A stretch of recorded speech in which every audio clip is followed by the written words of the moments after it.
When this boy meets world, when this boy meets world, going down this road that we call life. When this boy meets world, yeah. Um, it's funny reading through your comments, the difference between, and that's what's been so fucked up about this semester,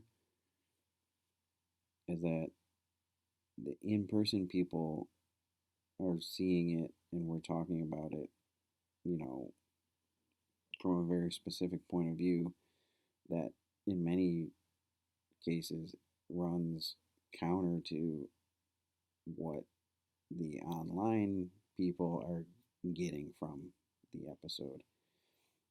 I think none more than this one, Boy Meets World. Um, as I explained to the class uh, last week, this lecture has kind of become famous, if lectures can become famous, over the years. This Boy Meets World lecture, um, because of what the show meant to uh, the kids I was teaching it to. So for years, you know, basically Boy Meets World is the Drake and Josh of, the basically millennials. If Drake and Josh or iCarly or, whatever shit show you guys grew up on, Sweet Life, if that's your show, the one that you kind of hold dear and it just reeks of your childhood and nobody can fuck with it, that was Boy Meets World for the generation before you, for millennials basically. And it was so, uh, like I said, famous that kids would come back for it.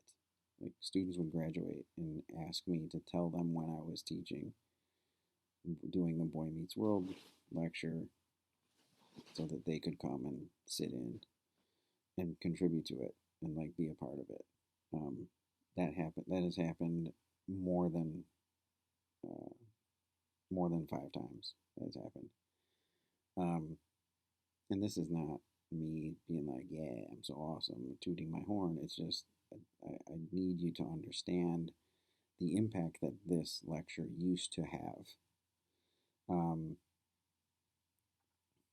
it has lost some of its punch because it doesn't mean the same to you guys because you didn't grow up watching it. Many of you haven't even seen it. Um, maybe you only saw Girl Meets World, which was a travesty. Um, but for the most part, like it's the significance of this is somewhat historical, I guess. So why was it such a big deal? It was such a big deal because of my theory about the show, and that is this: Boy Meets World. The premise of Boy Meets World is that Topanga is straight, and Sean, Corey's best friend, is gay, and the premise of the show is their battle for Corey's sexuality. Corey doesn't know yet. Now, Sam Herlins mentioned that I insinuated Corey was bisexual. No, I did not. In fact, I've never even thought that until you wrote it. And I was like, wait, I hope that's not what people thought from what I was saying. I don't think that at all. I think Corey is meeting world, as it were, and he has these, I guess, the sexual conscience pulling him either way. Like Topanga's straight, and when he's with her, that's, he feels good. And Sean is gay in the closet, but he's gay, and he's grappling with that. Corey's like, oh, it could be this or that. Corey doesn't know yet. So that's the premise. So in the past, when I lay that premise out, oh, you should have seen the reactions I got from students, like heads exploding, like literally angry at me for suggesting such a thing, as if, and this was my always my first point, as if such a thing made the show worse somehow, or what impact does that have on your childhood? Because many people would be like, "You just ruined my childhood," like because a guy might be gay, or not even that, because there's a show about teenage sexuality that ruined your childhood. Like, yeah, I think you might want to check yourself before you wreck yourself, because you might be part of the problem with a lot of these social issues that we have. Um, if discovering that a character in the show you love is gay is that earth shattering, yeah, you need to fucking check your priorities. Um, but that's where this lecture begins. Okay, so you establish this sort of this uh, this relationship, and if you watch the series, and some of you had, like, I appreciated Allison. Was kind of an expert. She had seen the show. Um,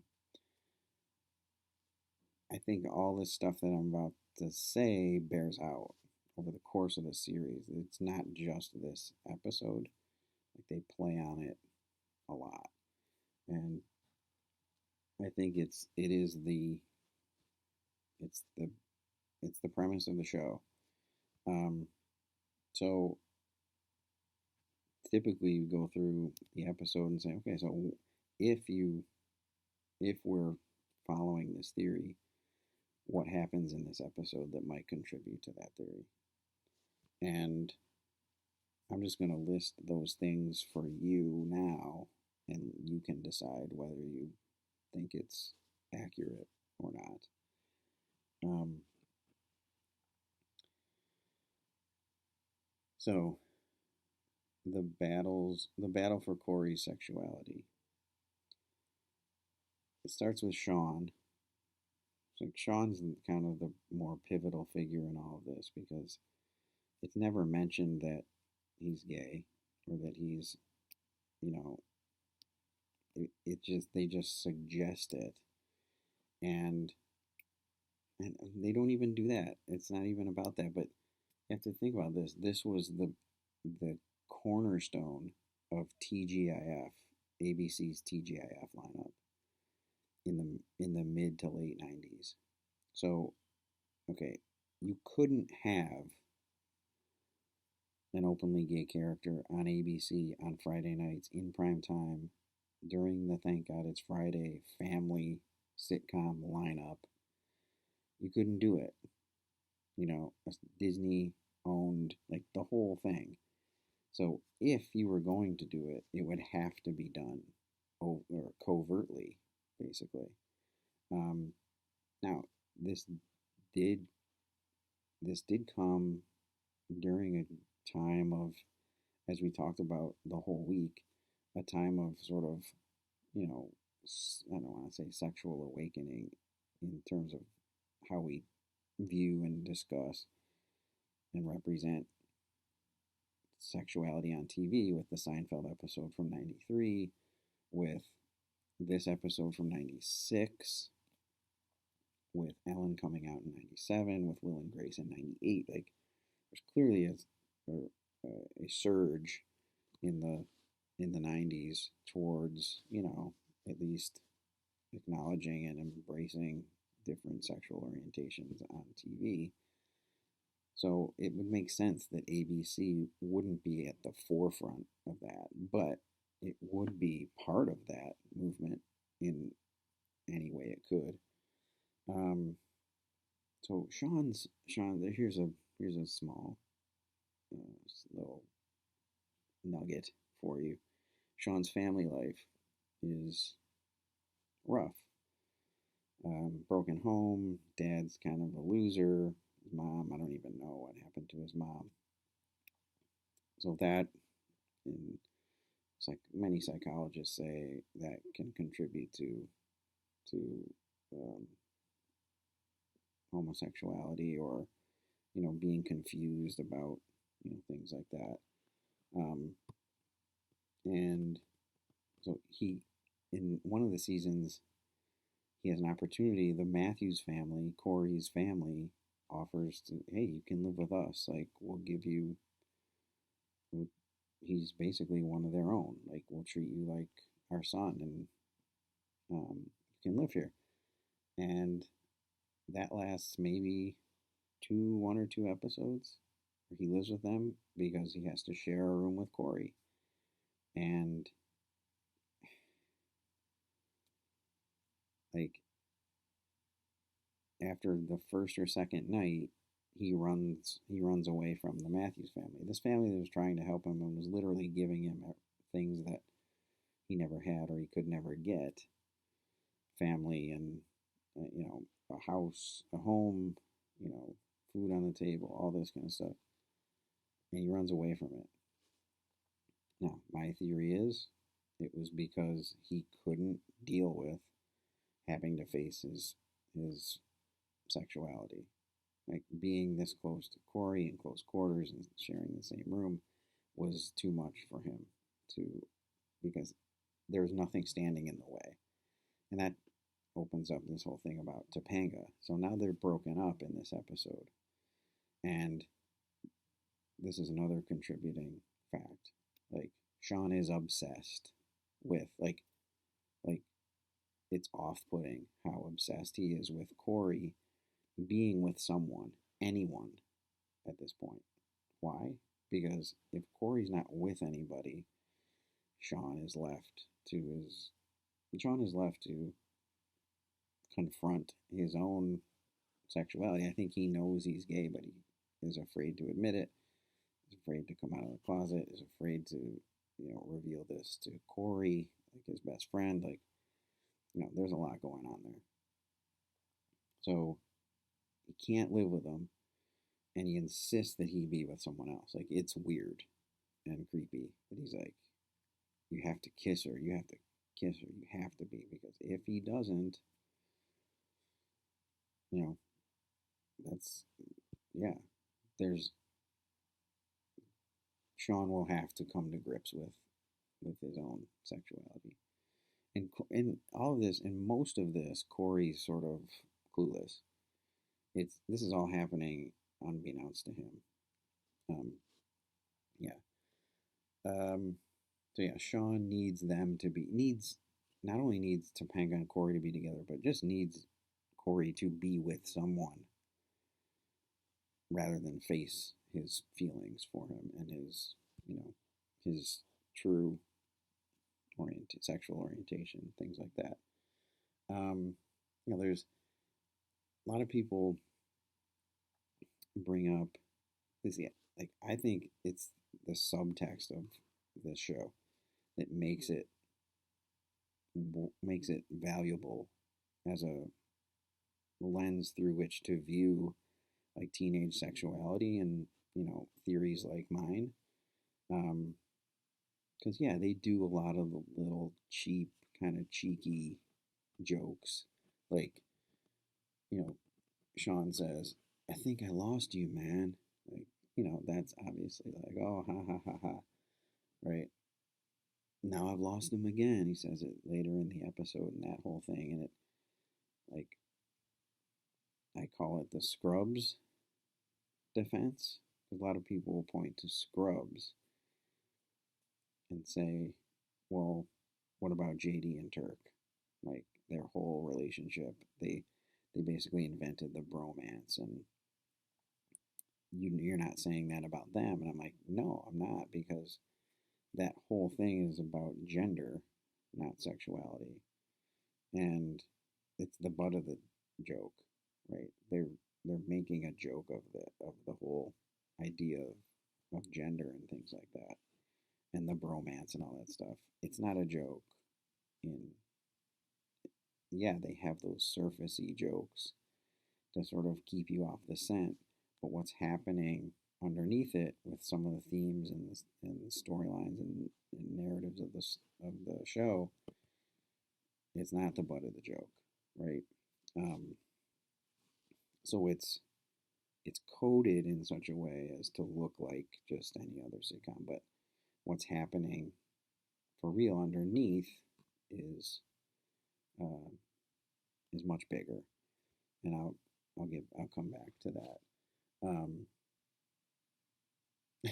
this is like here's another, and I think it was someone pointed it out in class. They picked up on it too.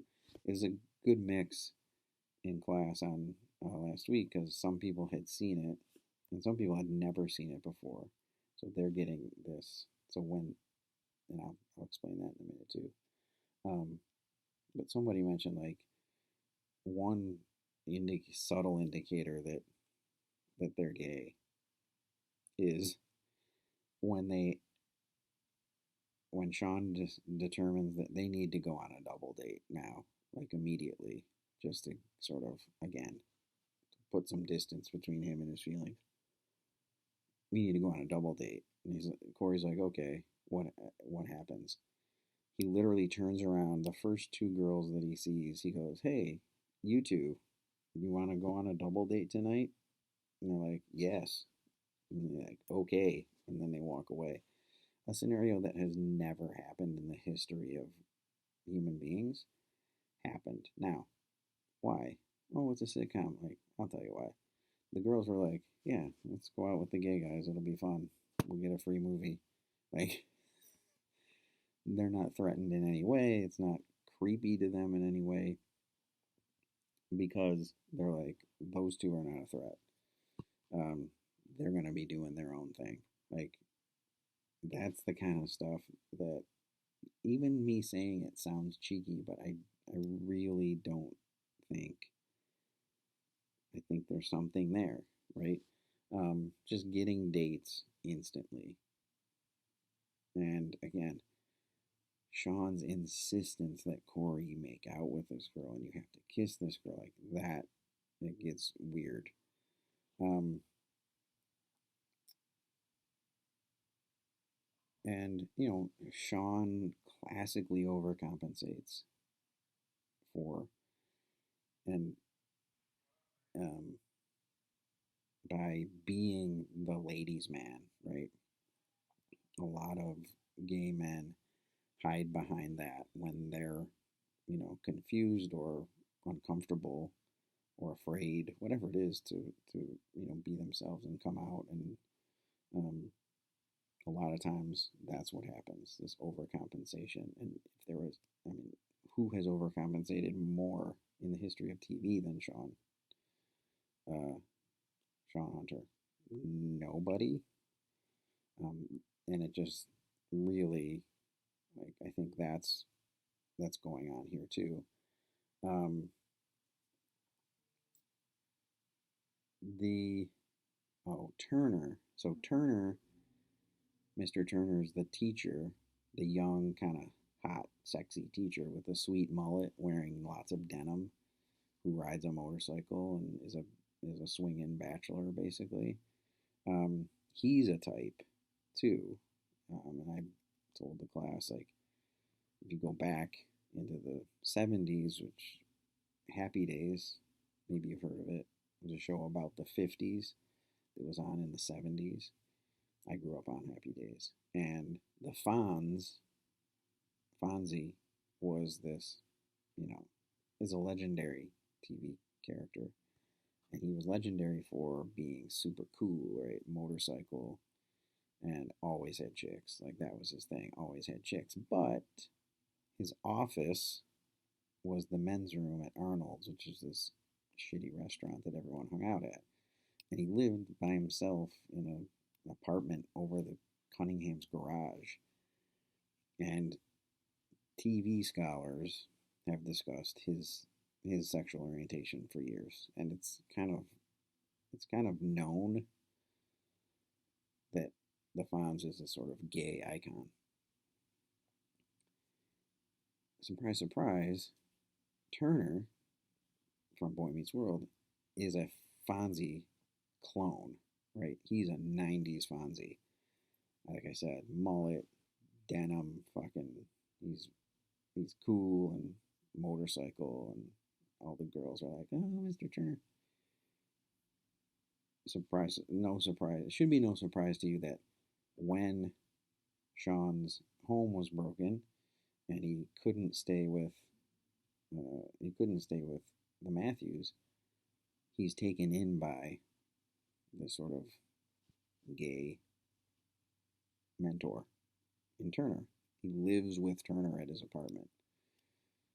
And who better to help this kid with his sexual understanding of himself than, this Fonzie type or this archetype.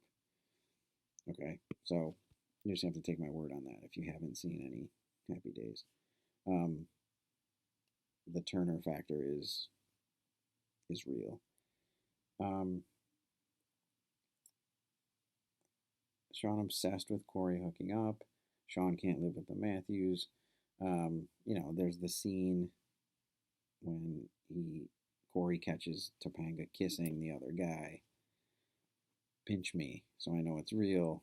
Pinches his ass. Not in the butt. That's what Corey says. It was right there. Like that. Those are the jokes that are meant to lead you right. Those are the stereotypical jokes that people are going to make to be like, oh, haha, that's gay, but they're not gay, right? Like that. Like I said, I think those jokes are there. All the obvious stuff is there to throw you off the scent from the real, just the real compelling story that's going on. And if you don't believe me, I have three, sort of practical examples of this. So years ago, teaching this, two different stories.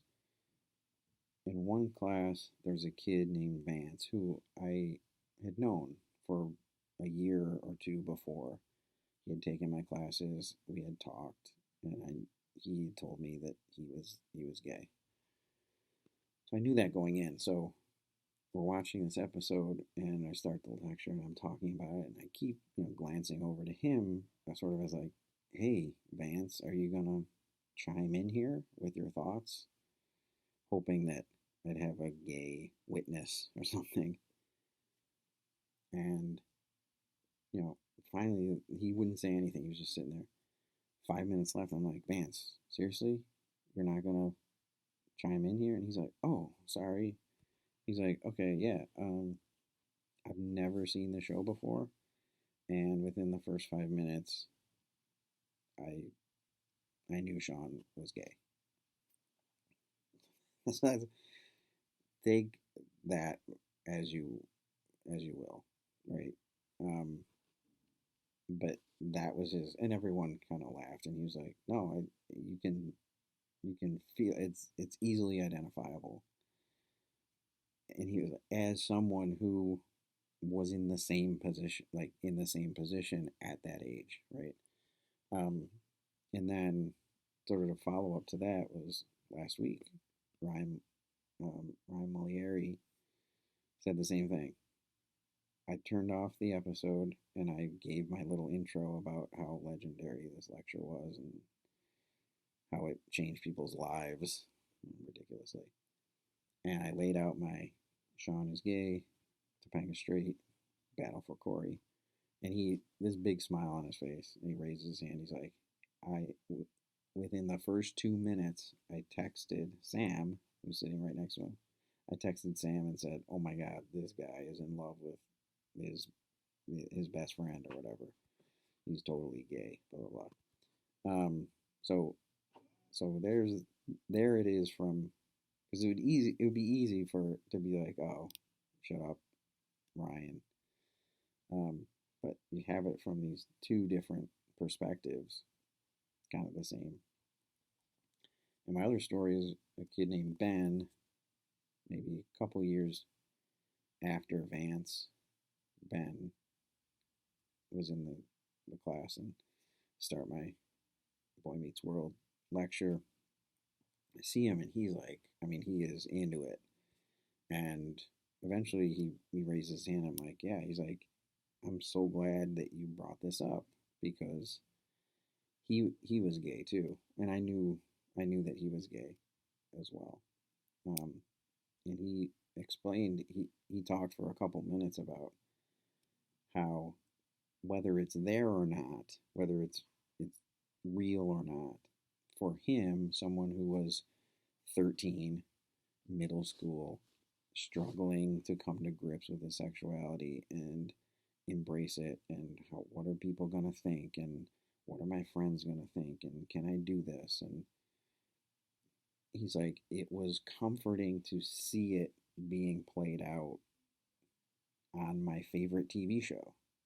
Like, it's what made it, Boy Meets World, his favorite TV show growing up, was he could relate, right? We talked about representation all semester.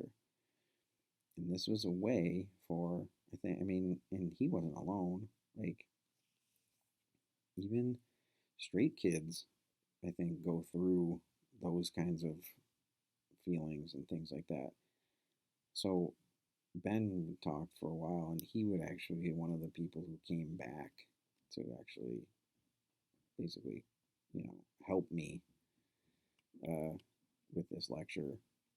Um, so those stories, yeah, they might be anecdotal, but I think they help contribute to this larger theory of mine. And again, I'm not using it pejoratively. I'm not like, oh, Sean's so gay, like pejoratively. I'm like, it's amazing. If this is true, it makes the show infinitely better and more interesting and compelling. Um, so we continue following. There's all this, all this other stuff. There's the line when Sean carries him back to Turner's apartment. Um, and he says, it's not easy to hold a guy and work a lock. That line to me just sounds a little suggestive, to say the least. And there's that exchange between Sean and Corey where they're talking about Topanga, but they could easily be talking about each other. Where Sean says, or Corey says, I don't want this, Sean. Right now, what doesn't he want? He doesn't want to be broken up with Topanga. Maybe he doesn't want to be with Sean.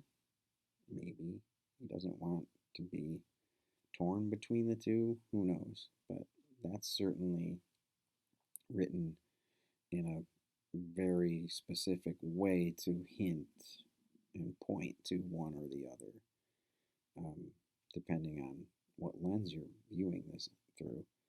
Um, and there's just, we talked on last week about Eric and sort of Eric's transformation, because as they go to college, it's more of the same. Sean has a string of beards that he and Angela being the most prominent one. Um, and then Eric kind of, it's funny because Abby in class was like, I thought you were talking about him being gay. Like, I think they started, as the show got popular and kept going, I think they moved him into that because he's sort of the ladies' man, sort of, he became more of a focal point. I think they used him to explore some of this kind of stuff too, not just Sean and Corey and Topanga, because he ends up living with Jack, this other guy, and there's a lot of stuff. Um, but that was more Turk JD bromancy stuff to maybe to counter the the actual gravity of the Corey Sean stuff. Um, so I mean, it almost doesn't matter if it's there. If it's one of those things where if you see it, it's there. If that makes any sense. Um, and I see it, and other people see it, and I guess it does come down to what kind of lens you're looking through. Um, and then there's a litany of jokes like what's the name of their the popular teen hangout where Sean pinches Corey's ass and makes out with girls in the booth, and Topanga makes out with that guy. You guys know the name? It's called Chubbies. Haha. You know what a chubby is, right, guys? I hope. And then my clincher, my clincher is always this. I'm like, if you don't think I'm right, then why are they literally coming out of the closet on the DVD cover? See how that works? Eric's almost pulling Sean out. I don't know what that means. Um, and you can say, "Oh, those are lockers," and you're like, "Yeah, but you know what they are." So there's that. Um, whether you, it doesn't even matter whether you're like agree or not, but it's something to think about. And if you see it, it's there, right? Like that's another takeaway. But again, I want to reiterate, like this isn't. I'm not saying, oh, it's a bad show for this. It's like I said, infinitely better with this sort of subtext, and I hope it was intentional. I hope it was happening for a reason. Um, and but even if it wasn't, like it meant something to Ben in this case, um, and even Vance to some extent. So success, success for sure.